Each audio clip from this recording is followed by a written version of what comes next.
Hey everyone, welcome to another video. I have a special few videos planned starting with this one. I recently went down to Melbourne for a quick trip to see something I'm going to be talking about in a future video, but I also took the chance to see Spider-Man Across the Spiderverse in one of the only IMAX theaters in Australia. So today I'm going to not only review this movie, but also talk to you a little bit about seeing this incredibly beautiful animated film on one of the biggest screens in the country. So let's get into it.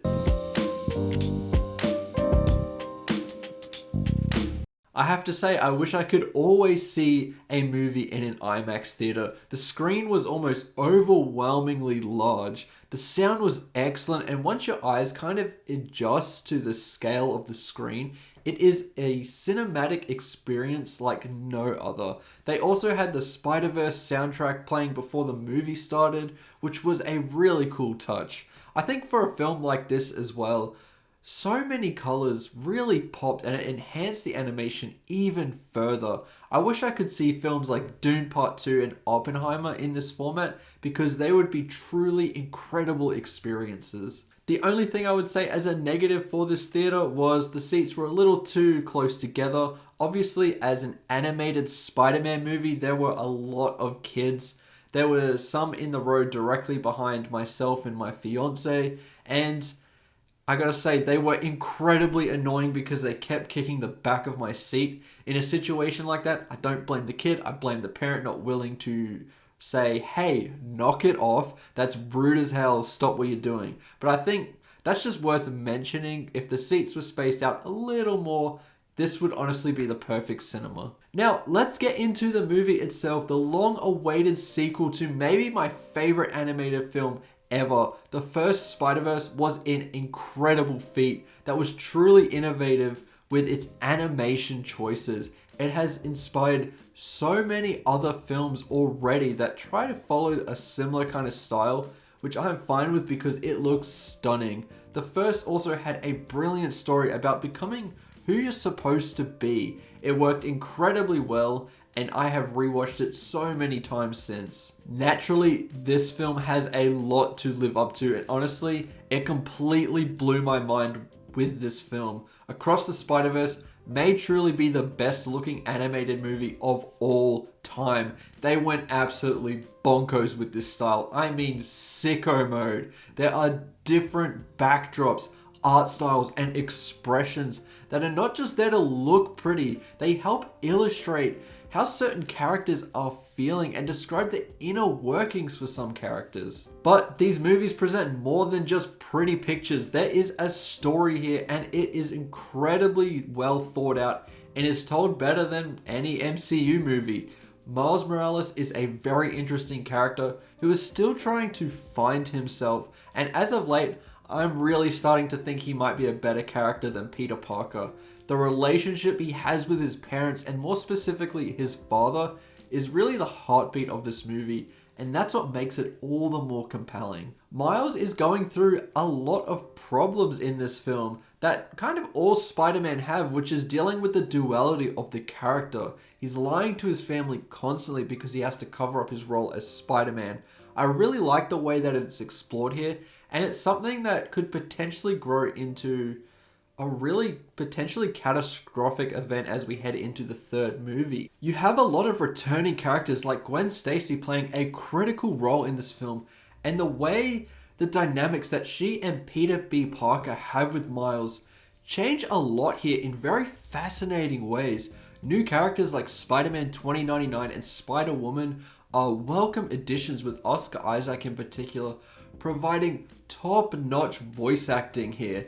The character has a lot of things under the surface that you really want to explore. It gives enough to where you're really captivated and interested by what they will examine in the third film. Everyone behind this has such an appreciation for the Spider-Man character, and you can just see that here. There are just so many small references that don't distract from the movie. It's not like No Way Home, where the cameos kind of become the movie. You know, if you ask really anyone to talk about No Way Home, the first thing they'll mention is the three Spider-Men. I don't think that this film does that. There are fun little references that don't take over the movie, and I honestly prefer that because the story they are exploring here is so much more compelling to me. The villain here was also a fun take as well, where he's not the most menacing on paper, and you kind of think that he's a joke character, but then he becomes something much worse and much more personal as the film continues to the point where he has become a major problem. Also, you have to appreciate the pacing here too. This thing goes at a breakneck speed and just doesn't stop until it ends. I was starting to get the feeling of, okay, it's probably time to start wrapping things up now. And I thought for sure that was at around the 90-minute mark, because that's when I start to feel a little fatigue for an animated movie. No, that happened around the 2-hour mark with 2 or 3 scenes left in a 2-hour and 20-minute movie. They managed to make this runtime feel justified because I would not cut a single thing out because it was just so exciting for me. Now, let's talk about some things that people are considering to be quite mixed about this movie. I've been wrestling with it myself since I saw it, and that is the ending. I'm not going to spoil the movie. You are in a safe space here, but if you don't want even a single direction for where the movie is headed, you might want to skip past this. Now, with that out of the way, you could say it ends quite abruptly, to say the least. It leaves on a mark that makes you wanting more as it prepares for the next film. A lot of people don't like this, and I understand why. I normally wouldn't as well. But right now, I am willing to give it the benefit of the doubt because this movie was so incredibly fun to watch. But I will say, when I heard the music building up and a slow zoom in, I'm going like, oh, please don't fucking end here. Please don't. And then it ends and you're just like, fucking come on.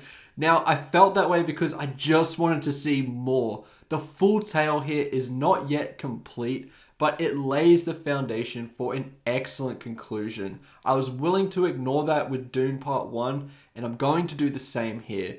But it is there, so just be warned. Overall, this movie lived up to my very high expectations and was way better than I could ever have imagined.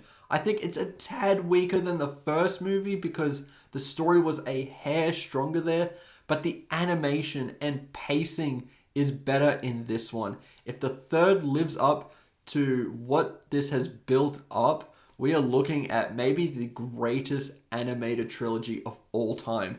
These two Spider-Man movies are head and shoulders better than any other Spider-Man film, and honestly, like the first, I see myself rewatching this many times in the future.